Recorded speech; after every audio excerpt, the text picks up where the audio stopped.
हमने सरकार को लिखा है और आज तक जो भी सामान खरीदगी हुआ है सबकी जांच होगी। NIT 6 और NIT 8 जिसमें बहुत बड़ा घपला है। नगर निगम पूर्णिया नगर निगम काफी पुराना जिला है और उसमें खासकर पूर्णिया नगर निगम काफी सरकार के दृष्टिकोण से काफी जागरूक नगर निगम है। बिहार के पूर्णिया जिला नगर निगम की उप महापौर पल्लवी गुप्ता के पति सह समाज सेवी अरविंद कुमार उर्फ भोला शाह ने पूर्णिया नगर निगम के कामकाज को लेकर बिगुल फूंका। उन्होंने कहा कि पूर्णिया नगर निगम काफ़ी पुराना है, सरकार के दृष्टिकोण से काफ़ी जागरूक नगर निगम है। पूर्व में हमारे पिताजी वार्ड पार्षद रह चुके हैं, अभी हमारी पत्नी उप महापौर है। पूर्णिया को मिनी दार्जिलिंग के रूप में इसे बनाना हम सभी का उद्देश्य है। साथ ही इस बार जो सशक्त का चुनाव हुआ वह मेयर के अनुशंसा पर सशक्त का चुनाव हुआ, जिसमें 3.5 वर्ष उनके अनुशंसा से ही चला। जो भी योजना आते थे उनका समर्थन भी हम करते रहे, मगर आज तक जो भी सामान खरीदारी हुई है सबकी जांच होगी। हमने सरकार को इसके बारे में जांच की मांग किया है। कहने का मतलब यह है कि NIT 6 NIT 8 है जिसमें बहुत बड़ा घपला है। जो भी दोषी संलिप्त है उसे नहीं बख्शा जाएगा। आइए पूरा सुनते हैं उप मेयर पति भोला शाह से खुलकर क्या क्या कहते हैं। नगर निगम पूर्णिया नगर निगम काफी पुराना जिला है और उसमें खासकर पूर्णिया नगर निगम काफी सरकार के दृष्टिकोण से काफी जागरूक नगर निगम है।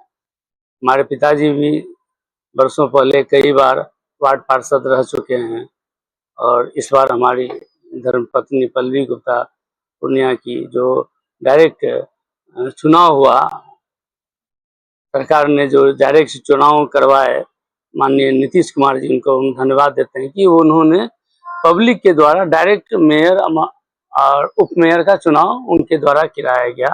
हमारे यहाँ 46 वार्ड है, काफ़ी बड़ी संख्या है और पूर्णिया वास्तव में मिनी दार्जिलिंग के रूप में भी जाना जाता है। लेकिन क्या है कि इधर कुछ वर्षों में मतलब वातावरण जो गड़बड़ी हुआ है उसके कारण इसको फिर से हम लोग कोशिश कर रहे हैं कि इसको फिर से मिनी दार्जिलिंग का रूप दिया जाए, फिर से साफ सुथरा व्यवस्था, स्वच्छ व्यवस्था, सफाई वगैरह ये सब अच्छा हो।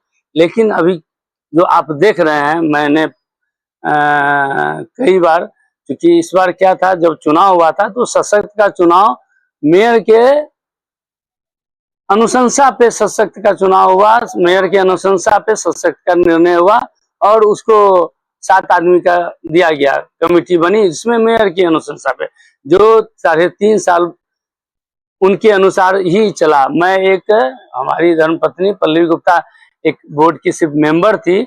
जो भी योजना अगर जो सही था उसको हम समर्थन करते थे, जो गलत था हम जो उसमें लिखाते थे। आज तक कभी भी कोई प्रोसीडिंग में उसकी बात नहीं लिखा गया, जो जांच का विषय है और इसके लिए हमने सरकार को लिखा है और आज तक जो भी सामान खरीदगी हुआ है सबकी जांच होगी।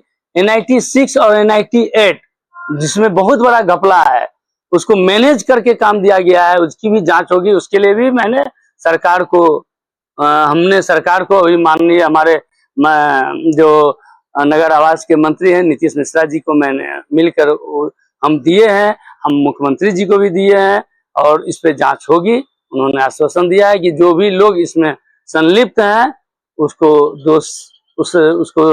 कड़ी से कड़ी सजा मिलेगी। और खासकर नगर निगम में आज के दिन पे जो कर्मचारी कई वर्षों से एक ही जगह स्थापित हैं, जिसका मैं विरोध करता हूं, उस पे भी उसको हटाया जाएगा और उसको भी सजा मिलना चाहिए।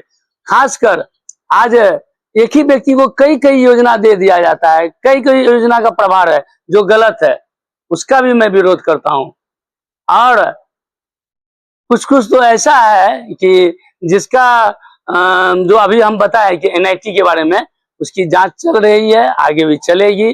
जो दोषी पदाधिकारी होंगे, दोषी उसमें जिसके भी बड़े जो संलिप्त हैं, अगर वो भी संलिप्त है, बड़े से बड़े ही क्यों नहीं, कोई राजनेता क्यों नहीं हो, उनको भी नहीं बख्शा जाएगा। ये सरकार एनडीए की सरकार है, ये सम्राट चौधरी जी की सरकार है। इसीलिए कोई दोषी, कोई हमारे जो गार्जियन है दिलीप भैया भी, दिलीप जायसवाल जी भी, वो क्लियर बोले हैं, कोई भ्रष्टाचारी किसी भी चीज में बर्दाश्त नहीं किया जाएगा। अगर वो भ्रष्टाचार किए हैं, उसमें आते हैं, उनको जेल भेजा जाएगा। ये निश्चिंत रहिए। मैं पूर्णिया का पब्लिक, पूर्णिया की जनता काफी जागरूक है। आने वाले समय में इसका मुंह तोड़ जवाब आप देख लीजिए ना, जगह जगह लाइट लगा हुआ है, क्या स्थिति है, तुरंत खराब हो रहा है। 3 महीना रोड बने हुए, 4 महीना 6 महीना होता नहीं है, रोड खराब हो रहा है। यहाँ है, सबकी जांच होगी। और जो लोग, जो संवेदक सिर्फ मैनेज करके काम कर रहे हैं, खासकर मैं उनको आगाह करना चाहता हूं कि कोई उनको नहीं बचाएगा, सब पे जांच होगा और कड़ी से कड़ी सजा मिलेगी इस सरकार में। ये आरोप लग रहा है कि आप सिर्फ जाकर के फोटो खिंचा लेते हैं और वो जो है कि धरातल पर दिखाने का काम करते हैं, ये कहाँ तक क्या करता है? अरे मैंने उस दिन जो एनजीओ वाले हैं जब फोन करते हैं तो साहब बिजी हैं, ऐसा होता है क्या? अगर काम अगर कहीं किन्हीं का है, अगर कोई समस्या, अगर हमको जनप्रतिनिधि, ठीक है सभी पावर सब चीज दूसरे को ही है, लेकिन अगर उप महापौर अगर जन समस्याओं को लेकर अगर किसी को बोलता है तो उसको सुनना होगा। आप ये, हमारे पिताजी भी पार्षद रहे हैं, बीच के कार्यकाल में भी पहले क्या था, यही 5 साल पहले 1.5 लाख टका हर वार्ड में मिलता था, अभी 3 लाख से ऊपर मिला रहा है। क्यों दिया जा रहा है उसको? और फिर सफाई क्यों नहीं हो रहा है? कई बार मैंने इसका विरोध किया है, हम इसको विरोध लिखवाते हैं, और अभी एक वार्ड में 3 लाख से ऊपर दिया जा रहा है, सफाई नदारत है, घोर निंदा। ये टैक्स का चोरी भी है, टैक्स का चोरी भी उसी तरह हो रहा है। सबकी जांच होगी। वार्ड नंबर जो है 4 की पार्षद कल्याणी राय के द्वारा धरना प्रदर्शन करने की बात की जा रही है, क्यों की जा रही है? क्या इसमें मुद्दा है? क्या आपका भी समर्थन है इसमें? नहीं, कोई भी व्यक्ति, वो तो पार्षद हैं, वो तो बैठ ही सकती हैं, बैठना ही चाहिए। किन्हीं पार्षद को भी अगर वहां पे कोई गलत हो रहा है तो आवाज उठा सकती हैं। कोई पार्षद ही क्या, कोई व्यक्ति भी बैठ के धरना प्रदर्शन देकर अपनी, ये तो लोकतंत्र है, अपनी आवाज को बता ही सकते हैं, जनता के सामने रख ही सकते हैं, पदाधिकारी को तो बोल ही सकते हैं। इसीलिए वो कहीं गलत नहीं है। अब आज वो धरना में उनको बैठना था, क्यों नहीं बैठी हैं वो बताएंगी। उसमें सुनने में आया है कुछ तबीयत उनका अस्वस्थ हो गया, इसलिए धरना पे नहीं बैठी। क्या परिचय हुआ? अरविंद कुमार भोला सा।